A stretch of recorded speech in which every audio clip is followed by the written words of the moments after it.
देखिए जैसा कि अभी एएमयू की बात हुई, फैयाज साहब कर रहे थे, और अशराफ चरित की बात आपने कहा, अशराफ को लेके चलने वाली बात रही। सबसे पहले कि शोषक और शोषित की एकता हो नहीं सकती है। शोषक और शोषित की एकता होगी अगर, तो शोषित हमेशा पिसेगा और शोषक हमेशा उस पर राज करते रहेंगे। दूसरी बात ये, इनका न्यायिक चरित्र ही ऐसा नहीं रहा है। अभी कुछ डिस्कशन में बात आ चुकी है, सैकड़ों ब्राह्मण ऐसे मिलेंगे जो दलितों के हित की बात करते हुए मिलेंगे, लेकिन कोई भी एक सैयद या अशराफ कोई हम लोग पसमानदा के हित की बात करता हुआ नहीं मिलेगा।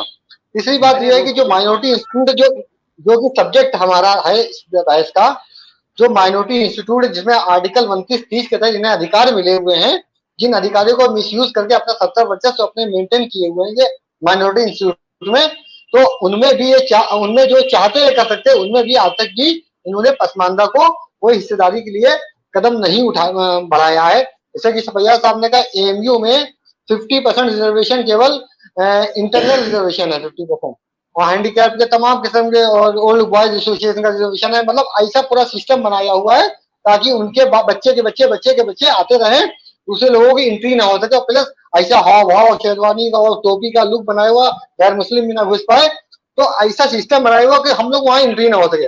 अब जामिया की बात आती है, जामिया में इन्होंने 10% रिजर्वेशन तो दे दिया है।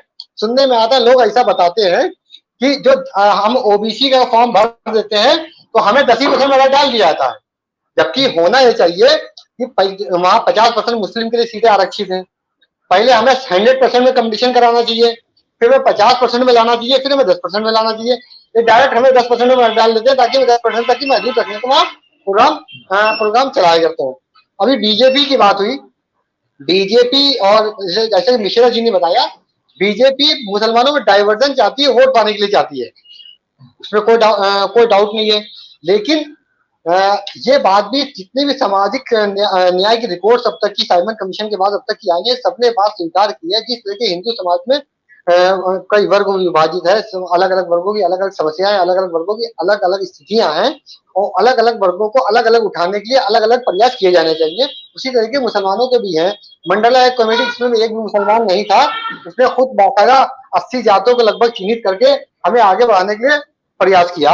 अगर बीजेपी वोट पाने के लिए भी ऐसा करती है तो उसका भी हम स्वागत करते हैं, क्योंकि तथाकथित अशराफ हमें प्रधान से लेके एमपी एमएलए तक का इलेक्शन हमें कौम के नाम पर लेता है, और वो हमें एक सम्मान की कुर्सी पर बैठाने लायक भी नहीं समझता है।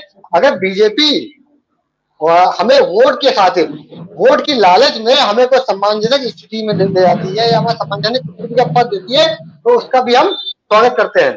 तीसरी बात, अभी एक अहम बात चल रही थी, परवेज हनीफ साहब ने बात की थी कि सच्चर कमेटी की। सच्चर कमेटी में बहुत कुछ हम लोग के मुद्दे आए हैं, और मैं उसे बहुत संतोषजनक नहीं कहता हूँ। ये कुछ मुद्दे हमारे उभर के सच्चर कमेटी में आए हैं। मैं भारत सरकार से आपके चैनल के माध्यम से मांग करता हूँ कि मुसलमानों की स्थिति समझने के लिए माननीय प्रधानमंत्री नरेंद्र मोदी जी से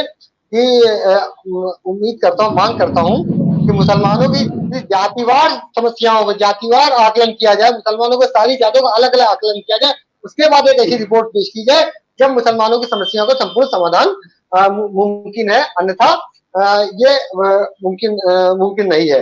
दूसरी बात, एक अहम बात और मैं कहना चाहता हूँ आपके चैनल के माध्यम से, संविधान के अनुच्छेद 29-30 के तहत जो अल्पसंख्यक को एक विशेष अधिकार दिए गए हैं, जिसका इन लोग दुरुपयोग करते हैं अल्पसंख्यक संस्थानों में सामाजिक न्याय ना लागू करके, उसमें भी कुछ सुधार की जरूरत है। उसमें जो संशोधन हो सके वो भारत सरकार को आगे करना चाहिए, ताकि क्योंकि जो अल्पसंख्यक का मतलब भारत में केवल मुसलमान बन चुका है, मुसलमान का मतलब केवल अशराफ बन चुका है। यानी कि अल्पसंख्यक से मिलने वाले सुविधाओं का लाभ 80% लाभ अशराफी खा जाता है, 20% में छोटी मछलियां उसमें उन तक चारा पहुंच पाता है।